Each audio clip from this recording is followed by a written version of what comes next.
कर्मचाऱ्यांना दुहेरी लाभ खात्यात जमा होणार 35,000। तर बघा ब्रेकिंग न्यूजच आहे ही। बघा कर्मचारी लोकांसाठी 35,000 रुपये म्हणजेच दुहेरी लाभ अशा पद्धतीनं जमा होणार ते आपण बघूया। तर बघा रक्षाबंधन पूर्वी म्हणताय। तर बघूया 7वं वेतन आयोग याच्याबद्दल याच्यात लागू होण्याची माहिती दिलेली आहे।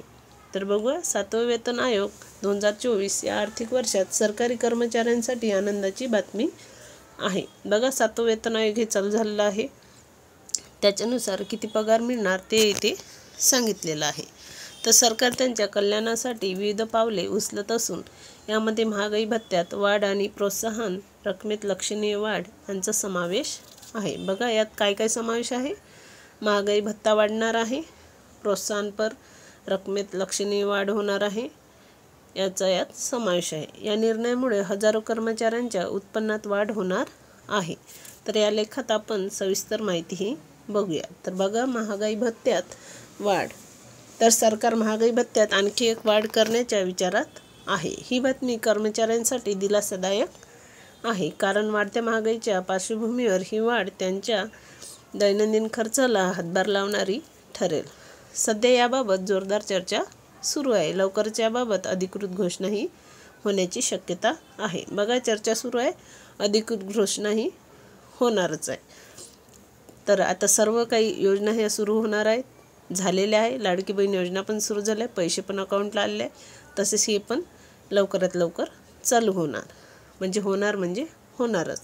तर प्रोत्साहन रकमेत वाढ। तर सरकारने उच्च शैक्षणिक पात्रता असलेल्या कर्मचाऱ्यांसाठी प्रोत्साहन रकमेत लक्षणीय वाढ केली आहे। तर या निर्णयामागे कर्मचाऱ्यांना उच्च शिक्षणासाठी प्रोत्साहित करणे हा उद्देश आहे। तर काय उद्देश आहे?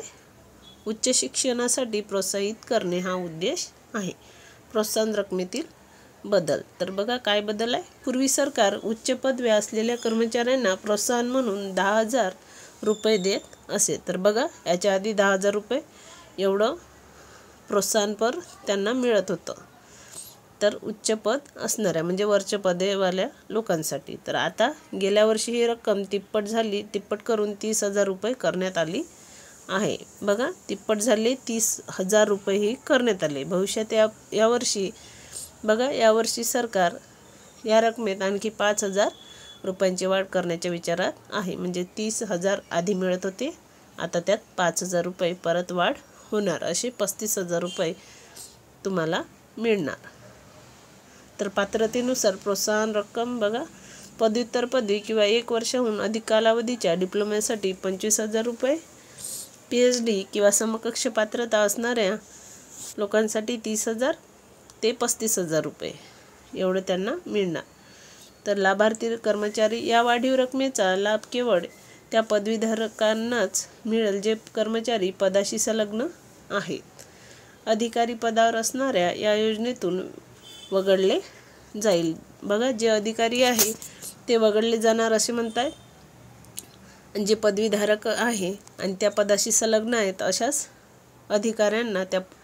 अधिकाऱ्यांना त्या योजनेचा लाभ मिळणार आणि अधिकारी पदावर असणाऱ्या लोकांना वगळले जाईल। याचा अर्थ असा की ही योजना मुख्यत्वे मध्यम आणि कनिष्ठ स्तरावरील कर्मचाऱ्यांना लाभदायक ठरणार आहे। तर बघा कोणत्या कर्मचाऱ्यांना लाभदायक ठरणार आहे? मध्यम आणि कनिष्ठ स्तरावरील लोकांसाठी। तर शैक्षणिक पात्रता बघूया। शैक्षणिक पात्रता आणि कार्यक्षेत्र यांचा थेट संबंध असणे आवश्यक आहे।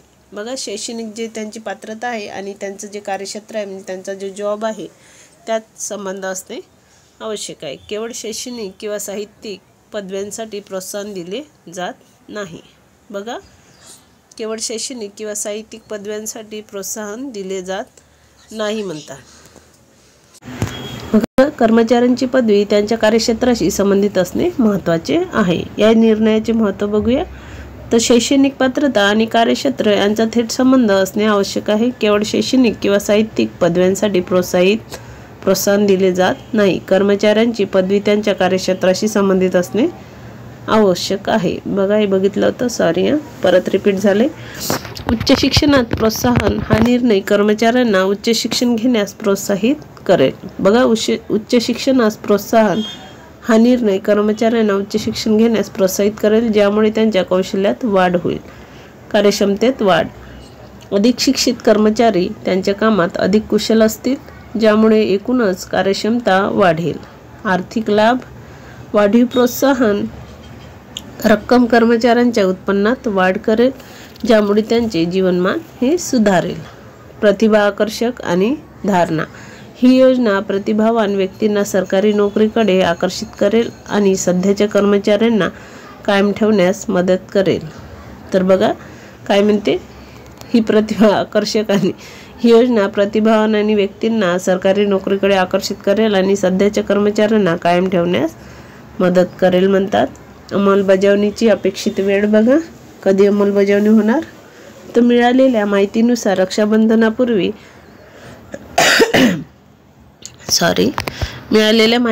रक्षाबंधनापूर्वी प्रोत्साहन रकमेत वाढ जाहीर केली जाऊ शकते. तथापि याबाबत अद्याप कोणती अधिकृत घोषणाही झालेली नाही आहे.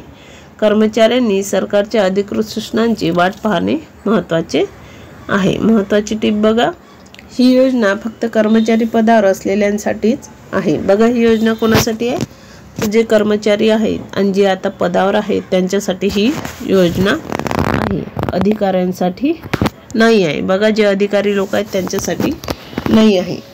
प्रोत्साहन रक्कम मिळवण्यासाठी शैक्षणिक पात्रता आणि कार्यक्षेत्र यांचा संबंध असणे आवश्यक आहे.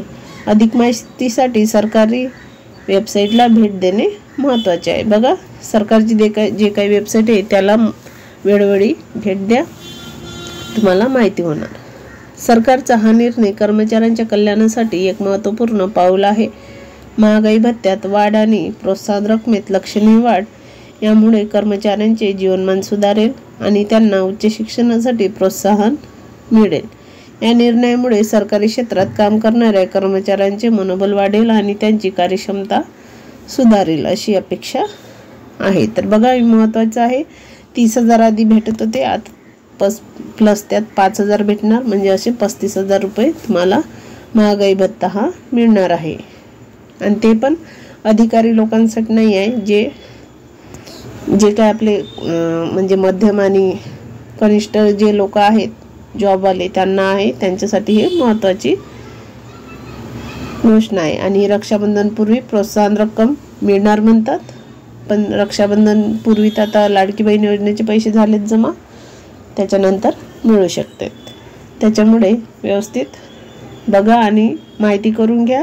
अशीच महत्त्वपूर्ण माहिती मिळवण्यासाठी चॅनलला सबस्क्राईब करून ठेवा, जेणेकरून तुम्हाला वेळेवर अपडेटही मिळत राहणार. तर चला भेटूया नेक्स्ट व्हिडिओ